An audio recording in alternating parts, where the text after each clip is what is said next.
Hedy Lamarr, the woman the world once called the most beautiful woman alive. A vision of elegance, grace, and mystery. But behind the Hollywood perfection and the camera's gaze hid a mind of astonishing brilliance, one far beyond the imagination of the industry that idolized her looks. Beneath the surface of glamour lay an inventor, a scientist, and a visionary whose groundbreaking creation would one day change the world.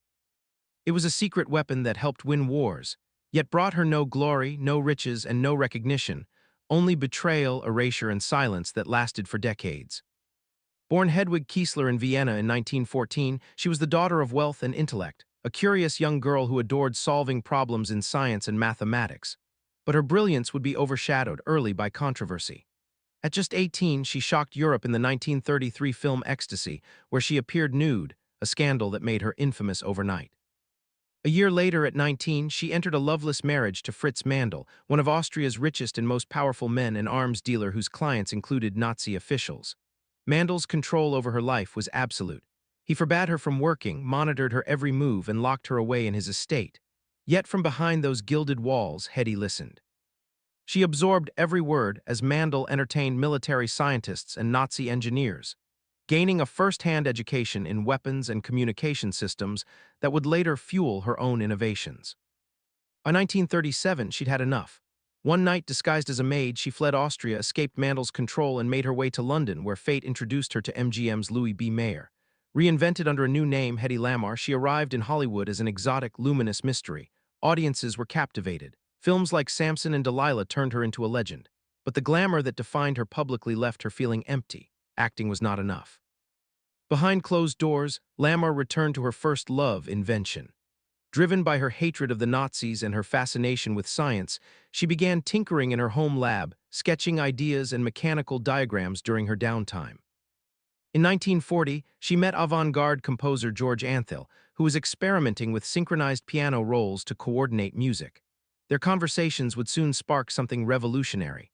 As German U-boats decimated Allied ships, Lamarr realized that radio-controlled torpedoes could be intercepted or jammed by enemy forces.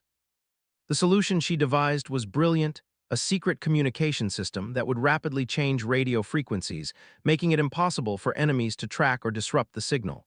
This concept, frequency hopping, was years ahead of its time. Together, she and Antheil filed for a patent in 1942, gifting it to the U.S. Navy to aid the war effort. But instead of celebrating her genius, the Navy brushed her off. They told her to focus on using her beauty to sell war bonds, claiming that her invention was too complicated to implement. Her work was dismissed, her patent quietly locked away, and her intellect ignored. Hollywood continued to market her as a fantasy, while the military treated her like an amusing distraction. The truth was simple and cruel. Both industries were too blinded by sexism to imagine that a glamorous actress could also be a technological pioneer. Years later, long after her patent had expired and her invention forgotten, Lamarr's secret communication system resurfaced, not in the military but in the very foundations of modern technology. Frequency hopping became the basis for Bluetooth, Wi-Fi, and GPS, innovations that connect the entire world today. Hedy Lamarr, the woman once defined only by her looks, had unknowingly built the backbone of 21st century communication. She never received a penny from her invention. She died in 2000, largely unacknowledged for the genius she had always been. Hedy Lamarr's story remains one of history's most haunting ironies, a woman worshipped for her face but remembered now for her mind. A reminder that brilliance can exist in the most unexpected places, and that true genius, especially when it comes from a woman, can be ignored, dismissed, or buried, only to be rediscovered long after it's too late.